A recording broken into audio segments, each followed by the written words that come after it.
Renato Virtulis. Ang chairman. Ako naman si Elma Audencio. Karizalon to. Sapat ba ang inyong kinikita sa pananim? Pero hindi po sa mga sapat sa amin. Sa kabukiran at kabundukan ng Antipolo, matatagpuan ang Sitio San Isidro. Isang sitio na hitik sa mga kayamanan. Subalit, malayo ito sa kapatagan.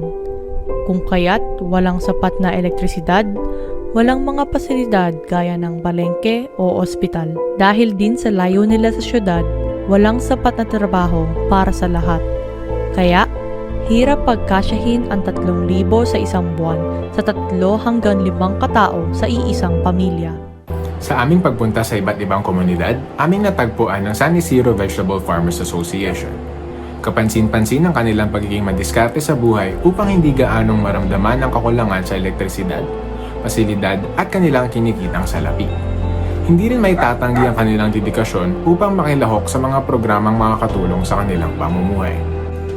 Kung kaya't, napagdesisyonan ng aming grupo na isagawa ang proyekto sa kanilang komunidad. Puno ng mga taong may dedikasyon, diskarte, sigasig, at higit sa lahat ninanais na makilahok sa amin. Upang lubos na maunawaan ang pangangailangan sa lugar, nagsagawa ang aming grupo ng pananaliksik gamit ang survey. Dito namin natagpuan ang problemang kanilang kinakaharap. Kung paano pagkakasyahin ang 3,000 sa kanilang mga pamilya sa isang buwan.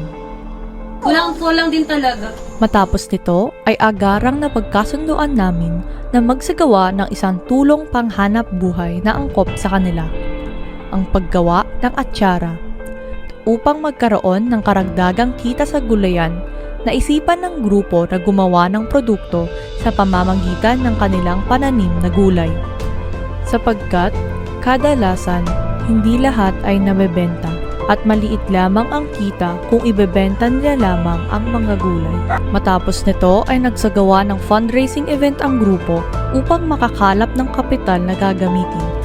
Ang pondong nakalap ay napunta sa pagbili ng kagamitan sa kusina, paggawa at kagamitan para sa pagbebenta ng produkto. Noong ika-28 ng Abril, taong 2025, ang grupo ay muling bumalik sa sitio.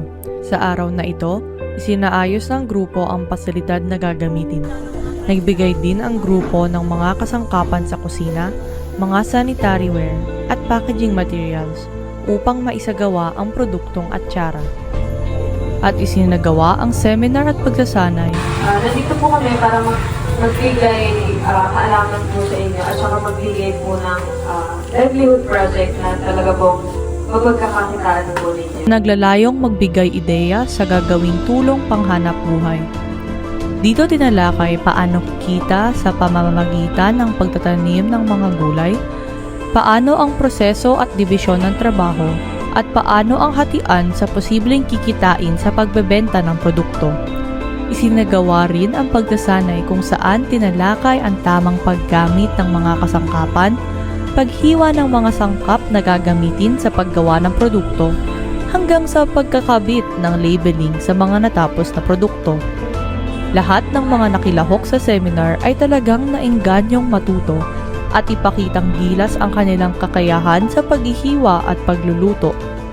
Tunay na naging makabuluhan ang seminar na ito para sa grupo at para na rin sa asosasyon, at nakitaan ng pagtutulungan at pagkakaisa ang bawat isa.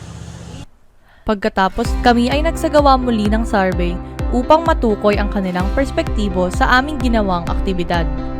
Masaya naming nalaman na karamihan sa mga lumahok ay natuwa at na-excite sa kanilang karanasan. Paano po ilalarawan po yung karanasan mo po sa pag-aaral? Masaya po ba kayo? Masaya din.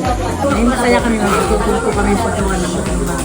Ayon sa kanila, naging makabuluhan ang natutunan nila. Ang palagay ko, makakatulong ba ito sa pangkabuang kabuhayan ng Pilipino? Malaking bagay po kami natulong sa amin. Opo, malaking tulong po. Kasi po pwede yan dahil sasamahan mo mga. Na-excited ako kasi sabi ko sa marami kami ng gulay, may pagtatapunan kami na hindi namin.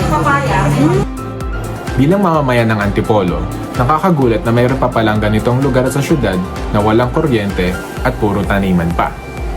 Bilang project manager naman, natutunan ko na ang tunay na pakikipag-ugnayan sa komunidad at pagiging bukas sa pagbabago ay susi sa makabuluhang proyekto. Kahit na sila ay marunong nang gumawa ng ganitong produkto, sa pamamagitan ng aming proyekto ay nagkaroon sila ng karagdagang pagmumula ng kita na may sistema, karagdagang mga kagamitan, karagdagang kaalaman sa pagbenta at pagpapanatili ng kalidad ng produkto. Sa nagawang proyekto, kapansin-pansin ang kagustuhan ng mga taga-sitio San Isidro na mapaunlad ang kanilang kabuhayan. Sa simpleng paggawa lamang ng atsara, namayani ang pagtutulungan, pagkakaisa at saya sa bawat kilos at hakbang nila. Bagamat may kakulangan sila sa infrastruktura at mga oportunidad, bawi naman ito ng kanilang diskarte, sigasig at positibong pananaw sa buhay. Tunay na inspirasyon ang liwanag na dala ng kanilang pagkakaisa para sa isang mas maunlad na kinabukasan.